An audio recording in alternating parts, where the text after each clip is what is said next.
الرحمن الرحيم والذين جاءوا من بعدهم يقولون ربنا اغفر لنا ولإخواننا الذين سبقونا بالإيمان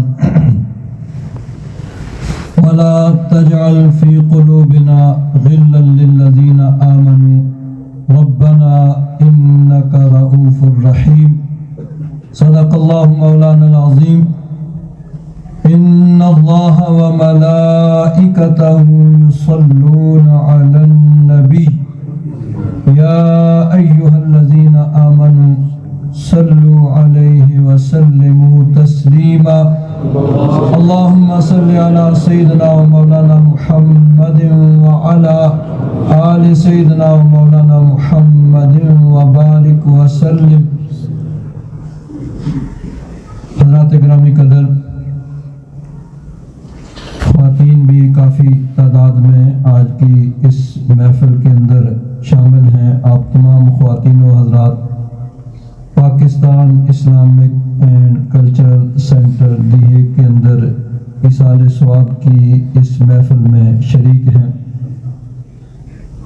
محترم جناب حاجی محمد حنیف صاحب ان کے ایصال ثواب کے لیے ان کی فیملی کی طرف سے آج کی اس محفل کا اہتمام کیا گیا ہے.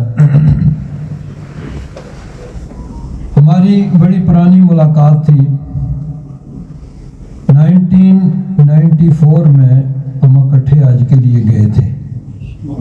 حاجی صاحب اپنی اہلیہ کے ساتھ تھے اور بھی ہمارے دوست تھے یہاں سے. حاجی فروز مرحوم، ایک اور حاجی صاحب ہوتے تھے حاجی حنیف ڈنگا کے، ابھی کافی دنوں سے ان کو دیکھا نہیں ہے، پہلے ملاقات ہوتی رہتی تھی. تو ہم اکٹھے حج پہ گئے تھے. یہ حاجی ولی دین مرحوم اور حاجی قاسم روحی مرحوم یہ ورلڈ اسلامک مشن کا گروپ لے کے جایا کرتے تھے. اس گروپ کے ساتھ ہم گئے تھے. ہمارے استاد علامہ مولانا سعید اسد صاحب اگر کسی آدمی سے مدینہ شریف میں ملاقات ہو تو اس کو مدنی بھائی کہا کرتے تھے. جب بھی ملتے تو کہتے مدنی بھائی کہ مدینہ شریف میں ملاقات ہوئی تھی. تو ہم تو 4 ہفتے اکٹھے مکہ شریف مدینہ شریف میں. بہرحال حاجی صاحب سے اس سے بعد بھی ملاقاتیں ہوتی. بہت اچھے اخلاق والے آدمی تھے، بڑے ادب احترام کرتے تھے. اللہ تبارک و تعالیٰ ان کی مغفرت اور بخشش فرمائے اور اپنے جوار رحمت میں جگہ عطا فرمائے. ٹائم جو بچا ہے اس کے مطابق انشاءاللہ ہم چلیں گے. اور ٹائم کی پابندی میری سب سے زیادہ پرائرٹی جو ہوتی ہے نا وہ ٹائم کی پابندی ہوتی ہے. تقریر جو ہے نا یہ ثانوی حیثیت رکھتی ہے کہ کہاں تک بیان پہنچا ہے، بس ٹائم کی پابندی. ویسے بھی آپ حضرات تو جانتے ہیں کہ تقریر تو مجھے جتنی زیادہ آتی بھی نہیں ہے، بس تھوڑا بہت جو بیان کرتا ہوں، لیکن ٹائم کی انشاءاللہ پابندی ہوگی. اس کا آپ حضرات نے بالکل فکر نہیں کرنا ہے. صرف میں گھڑی کی طرف دیکھتا رہوں گا، آپ نے میری طرف متوجہ رہنا ہے. قرآن مجید فرقان حمید کی آیہ مبارکہ جو آپ حضرات کے سامنے تلاوت کرنے کا شرف حاصل کیا ہے، اللہ تبارک و تعالیٰ نے ارشاد فرمایا والذین جاءوا من بعدہم، جو ان کے بعد آئے. اب یہ ہم ضمیر کا مرجع کیا ہے؟ جن کا پہلے ذکر ہوا. سورہ حشر میں اللہ تبارک و تعالیٰ نے انصار و مہاجرین کا ذکر کیا. نبی کریم صلی اللہ علیہ وسلم کے وہ صحابہ جو مکہ شریف میں ایمان لائے اور پھر مکہ شریف سے ہجرت کر کے مدینہ شریف گئے، وہ ہیں مہاجرین. جنہوں نے مائیگریشن کی، مکہ سے ہجرت کی، مدینہ شریف چلے گئے، وہ مہاجرین ہوئے. اور وہ صحابہ جو مدینہ شریف میں ایمان لائے اور مکہ شریف سے آنے والے مہاجرین کی جنہوں نے مدد کی، اپنے گھروں میں ان کو پناہ دی، ان کو اللہ تبارک و تعالیٰ نے فرمایا کہ یہ انصار ہیں. مدد کرنے والے ہیں مہاجرین کے۔ انصار و مہاجرین کا ذکر اللہ تبارک و تعالیٰ نے فرمایا، اس کے بعد فرمایا والذین جاءوا من بعدہم، یعنی حضور کے صحابہ یا انصار ہیں یا مہاجرین ہیں، ان کے بعد قیامت تک آنے والے مسلمان، والذین جاءوا من بعدہم، ان کی ایک خاص نشانی اللہ تبارک و تعالیٰ نے اس آیہ مبارکہ میں بیان کی۔ یوں کہہ لیجئے کہ اللہ تبارک و تعالیٰ نے فرمایا کہ انصار و مہاجرین یعنی میرے محبوب کے صحابہ کے اصل فالوورز، اصل ان کی اتباع کرنے والے، ان کے نقش قدم پر چلنے والے کون ہوں گے؟ جو انصار و مہاجرین صحابہ کرام کے نقش قدم پر چلنے والے ہوں گے، جن کے عقائد و نظریات ان کے مطابق ہوں گے، وہ کون ہوں گے؟ ان کی ایک نشانی اللہ تعالیٰ نے بیان فرمائی، یقولون ربنا اغفر لنا، وہ میری بارگاہ میں یوں دعا کریں گے کہ یا رب ذوالجلال ہمیں بخش دے۔ اب اس حد تک تو سبھی کرتے ہیں، اپنی بخشش کے لیے تو سبھی کرتے ہیں نا، لیکن اللہ تبارک و تعالیٰ نے ان کی نشانی کیا بیان فرمائی؟ یقولون ربنا اغفر لنا ولإخواننا الذین سبقونا بالایمان، وہ صرف اپنی بخشش کی دعا نہیں کریں گے، بلکہ رب ذوالجلال کی بارگاہ میں یوں بھی دعا کریں گے کہ یا رب ذوالجلال ہمارے ان بھائیوں کو بھی بخش دے جو ایمان کے ساتھ اس دنیا سے جا چکے ہیں۔ تو گویا اللہ تبارک و تعالیٰ نے فرمایا کہ میرے محبوب کے اصل یعنی صحابہ کرام کے نقش قدم پر چلنے والے قیامت تک کے مسلمان وہ ہوں گے جو اپنی بخشش کے ساتھ ساتھ اپنے فوت شدگان بھائیوں کے لیے بھی مغفرت اور بخشش کی دعا کریں گے۔ اب دیکھیے انسان اس دنیا سے چلا جاتا ہے، جانا سب نے ہے، کوئی نہ یہاں رہا ہے نہ کسی نے رہنا ہے۔ اگر تو کوئی آدمی ہمیشہ یہاں رہا ہونا تو پھر ہم بھی سوچیں بھائی کوئی ایسا طریقہ ہو کہ ہم بھی ہمیشہ رہیں، نہیں۔ اللہ تبارک و تعالیٰ نے ایک طریقہ مقرر کیا ہے، کل نفس ذائقۃ الموت، جو بھی اس دنیا میں آیا اس نے جانا ہے، اپنے اپنے وقت پہ کوئی جلدی چلا جاتا ہے، کوئی دیر سے جاتا ہے۔ دنیا سے انسان چلا جاتا ہے تو اس کے جانے کے بعد کیا ہے؟ انسان کو ہم مسلمانوں کا طریقہ ہے کہ اس کو غسل دیتے ہیں، کفن پہناتے ہیں، جنازہ پڑھتے ہیں اور دفنا دیتے ہیں۔ اب قبر کے اندر کسی کی کیا کیفیت ہے،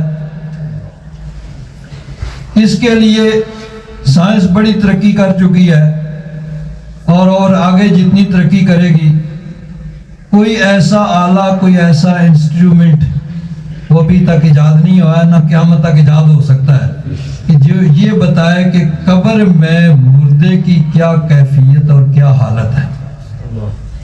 لیکن ہمارے آقا نے 1400 سال پہلے بتا دیا کہ قبر کے اندر انسان کی کیا کیفیت ہوتی ہے۔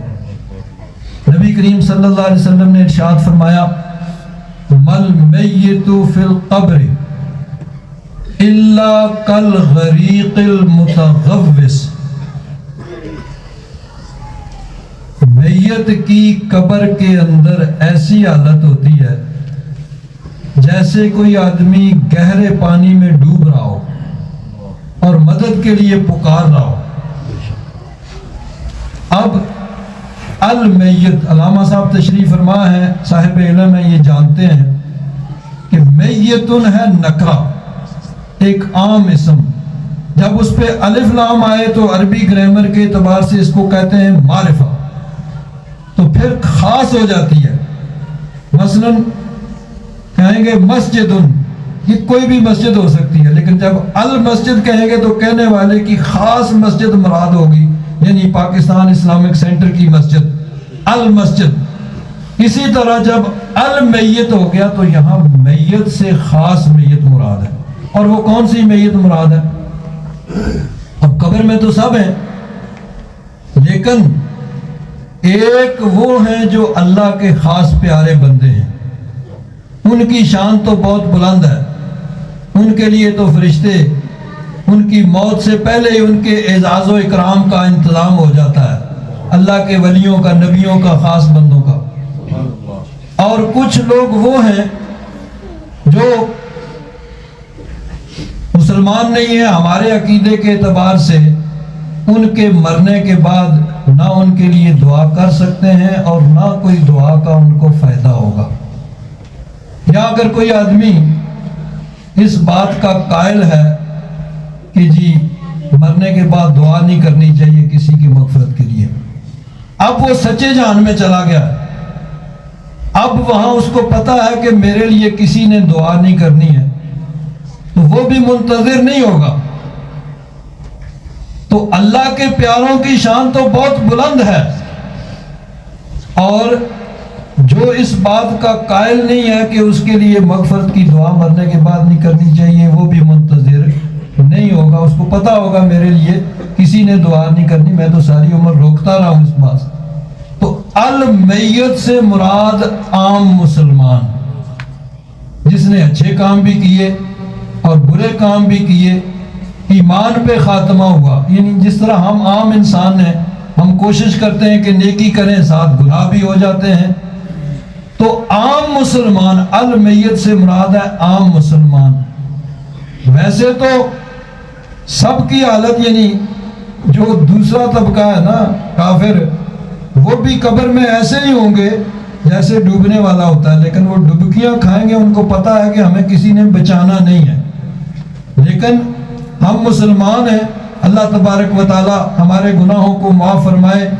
قبر کے اندر عام آدمی کی کیفیت یہ ہوتی ہے کل غریق، ڈوبنے والے کی طرح. المتغوث، جو مدد کے لیے پکار رہا ہے کسی کو، جو یہ کہتا ہے کہ کوئی آئے میرا ہاتھ پکڑے اور مجھے ڈوبنے سے بچا لے. اب میت کس چیز کا انتظار کرتی ہے؟ حضور نے فرمایا ینتظر دعوتن، وہ قبر کے اندر دعا کا منتظر ہوتا ہے. ڈوبنے والا تو اس بات کا منتظر ہوتا ہے نا کہ کوئی آئے میری مدد کرنے والا، میرا ہاتھ پکڑے اور مجھے بچا لے. لیکن میت، عام مسلمان، وہ اس بات کا منتظر ہوتا ہے ینتظر دعوتن تلحقہ من اب او اخ او صدیق. وہ کہتا ہے کہ میں اپنے پیچھے اولاد کو چھوڑ کے آیا ہوں، میرے بھائی ہیں، کوئی اگر نوجوانی میں فوت ہو گیا تو وہ کہتا ہے میرے ماں باپ پیچھے موجود ہیں، میرے دوست احباب ہیں، وہ سارے پیچھے موجود ہیں. تو وہ انتظار کر رہا ہوتا ہے کہ وہ میرے لیے دعا کریں. ینتظر دعوتا تلحقہ من اب او اخ او صدیق. اس کا کوئی باپ ہو، ماں ہو، بہن بھائی ہو، اولاد ہو، اس کے دوست عزیز ہوں، رشتہ دار ہوں، ان سے وہ انتظار کر رہا ہوتا ہے کہ وہ میرے لیے دعا کریں. اور جب اس کے لیے دعا کرتے ہیں، حضور نے فرمایا فَإِذَا لَحِقَتْهُ كَانَ أَحَبَّ إِلَيْهِ مِنَ الدُّنْيَا وَمَا فِيهَا. جب کوئی اس کے لیے دعا کرتا ہے نا اللہ تبارک و تعالیٰ کی بارگاہ میں اس کی بخشش کے لیے، قرآن پاک پڑھ کے، صدقہ و خیرات کر کے، کسی طریقے سے بھی اس کے لیے بخشش کی دعا کرتا ہے، تو حضور نے فرمایا کہ جب اس کو وہ دعا پہنچتی ہے کَانَ أَحَبَّ إِلَيْهِ مِنَ الدُّنْيَا وَمَا فِيهَا، تو پھر قبر والا کتنا خوش ہوتا ہے. فرمایا کہ دنیا میں اگر کسی کو ساری دنیا کی دولت مل جائے، ساری دنیا کی حکومت مل جائے، اتنی خوشی نہیں ہوگی جتنی خوشی اس کو اس وقت ہوتی ہے جب قبر میں اس کو دعا پہنچتی ہے. اب دنیا میں دیکھیں انسان کو، انسان کی فطرت ہے، اس کو اگر مال ملتا ہے اس کو خوشی ہوتی ہے، اس کو کوئی عہدہ ملتا ہے، منسٹر بننا، وزیر بننا تو دور کی بات ہے نا، ایم پی اے، ایم این اے، کوئی کونسلر بن جاتا ہے تو جشن منایا جاتا ہے، خوشی ہوتی ہے، جی یہ عہدہ مل گیا، یہ پوسٹ مل گئی۔ تو دنیا میں انسان کو اگر ساری دنیا کی دولت، ساری دنیا کی حکومت مل جائے تو اتنی خوشی نہیں ہوتی ہے جتنی خوشی اس وقت ہوتی ہے جس وقت اس کو قبر میں دعا پہنچتی ہے۔ دیکھیے بہت سی باتیں ایسی ہوتی ہیں کہ ہم دنیا میں سنتے ہیں، نظر انداز کر دیتے ہیں، لیکن ان چھوٹی چھوٹی باتوں کی قدر و قیمت ہمیں اس وقت معلوم ہوگی۔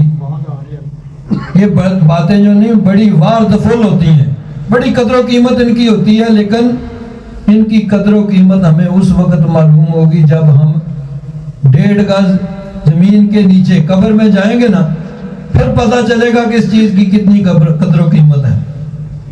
ایک واقعہ بزرگوں نے لکھا ہے بعض کتابوں میں نے بزرگوں سے سنا کہ سکندر ذوالقرنین، اس کی پوری دنیا پہ حکومت تھی۔ کسی نے کہا جی آپ کی حکومت کے اندر ایک چشمہ آب حیات ہے، یہ ایسا چشمہ ہے جس کا پانی آدمی پی لے تو پھر وہ مرتا نہیں۔ اس نے کہا چلو ہماری حکومت ہے، پوری دنیا پہ ڈھونڈتے ہیں۔ وہ ڈھونڈنے کے لیے نکل پڑے، لشکر ساتھ ہے۔ چلتے چلتے وہ ایسی جگہ پہنچ گئے کہ جہاں اندھیرا ہی اندھیرا ہے۔ پہلے ویسے یہ باتیں سمجھ نہیں آتی تھی کہ کہاں اندھیرا، لیکن اب سمجھ آتی ہے کہ دنیا میں قطبین میں، نارتھ پول اور ساؤتھ پول میں، جہاں 6 مہینے دن اور 6 مہینے رات ہوتی ہے، تو وہ کسی ایسی جگہ پہنچ گئے۔ انہوں نے کہا بھئی ہم تو زندگی کی تلاش میں نکلے گئے، آگے موت کے منہ میں، چلو کہیں کسی طریقے سے نا اس اندھیرے سے نکلو۔ اب اندھیرا ہے، وہ ٹھوکریں کھا کے گرتے ہیں پھر اٹھتے ہیں۔ تو کسی نے پکار کے کہا بھئی یہ تمہارے قدموں میں جو یہ پتھر ہے نا جن سے تم ٹھوکریں کھا کے گر رہے ہو، یہ بڑے قیمتی ہیرے جواہرات ہیں، ان کو اٹھا لو۔ کچھ لوگوں نے کہا بھئی پہلے ہی مر رہے ہیں، پتہ نہیں یہاں سے نکلیں گے بھی نہیں کہ ان کو کیا کرنا اٹھا کے۔ کچھ لوگوں نے کہا چلو تھوڑے سے اٹھا لیتے ہیں، تو ٹھیک ہوئے تو صحیح ہے، نہیں تو پھینک دیں گے۔ کچھ لوگوں نے مان لیا بھئی ہاں صحیح بات ہے، چلو مشقت کرو، محنت کرو اور اٹھا لو۔ اب وہ چل پڑے، جب اندھیرے سے باہر نکلے تو انہوں نے دیکھا وہ واقعی وہ تو ہے تو ہیرے جواہرات بڑے قیمتی۔ اب جنہوں نے محنت کی تھی، مشقت کی تھی، اٹھائے تھے، وہ تو بڑے خوش، اور جنہوں نے تھوڑے اٹھائے تھے وہ سوچ رہے ہیں تھوڑی سی اور محنت کرتے اور زیادہ۔ جنہوں نے نہیں اٹھائے وہ ہاتھ مار رہے ہیں کہ کاش ہم بھی تھوڑی سی مشقت اٹھا لیتے۔ تو یہ دنیا جو ہے نا، بزرگ کہتے ہیں ہم اس میں اندھیرے میں ہیں، ہم دیکھتے سب کچھ ہے لیکن ایک پردہ پڑا ہوا ہے برزخ کا۔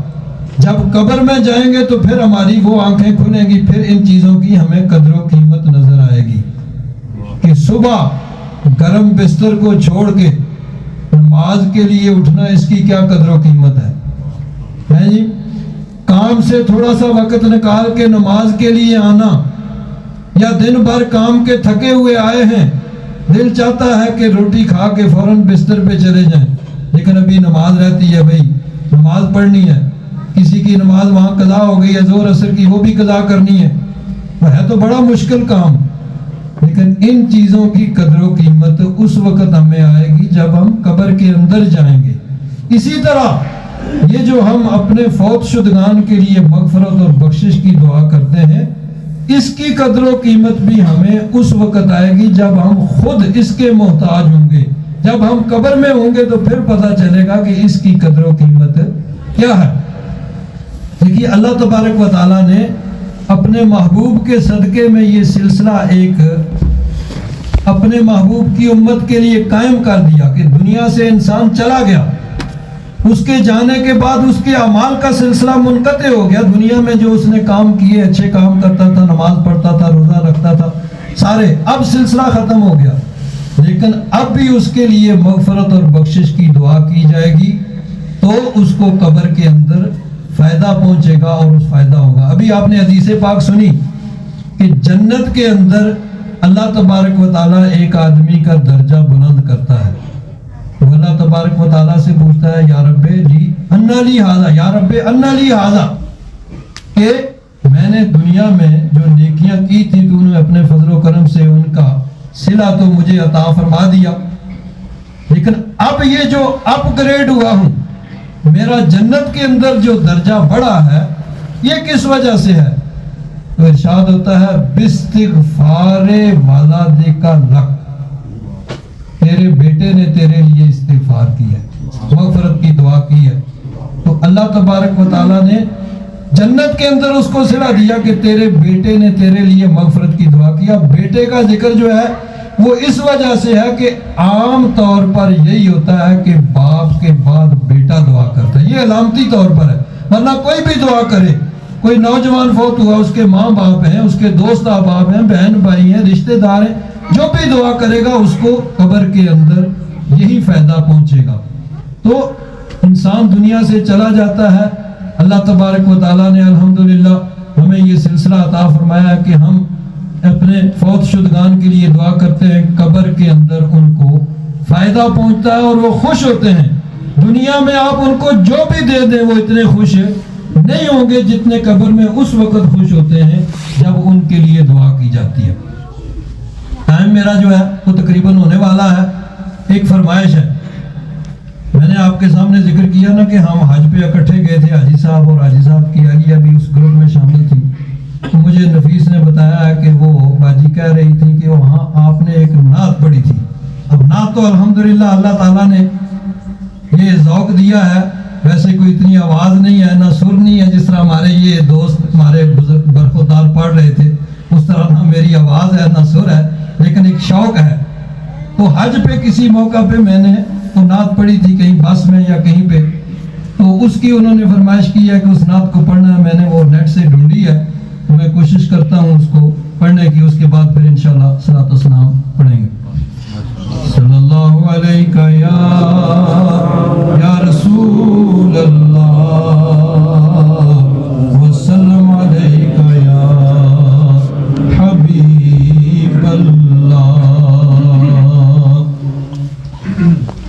پاکی سونے نوائے نی جے تیرا گزر ہووے، اکھی سونے نوائے نی جے تیرا گزر ہووے، میں مر کے بھی نہیں مردا جے تیری نظر ہووے، دیوانیوں بیٹھے رہو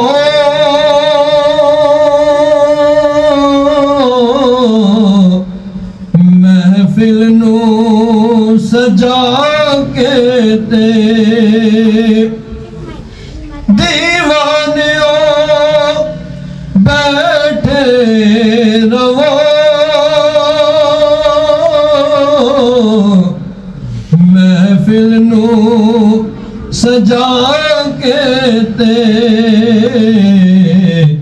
شاید میرے آقا دا ایتھوں دی گزر ہووے، شاید میرے آقا دا ایتھوں دی گزر ہووے، او کیسیاں گھڑیاں سن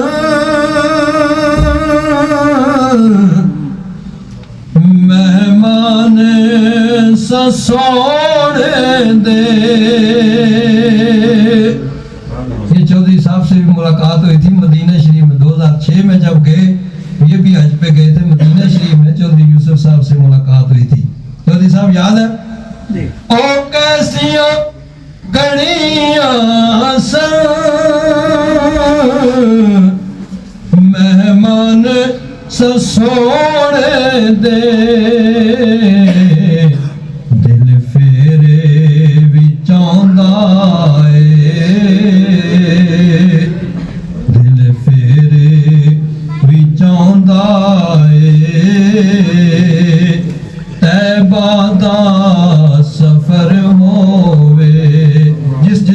دل چاہتا ہے نا وہ میرے ساتھ مل کے پڑھ لے.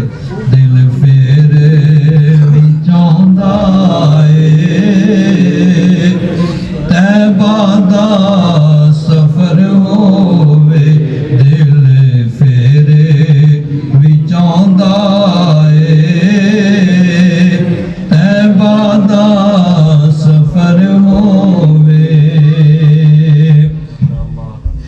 کیوں فکر کرے یارا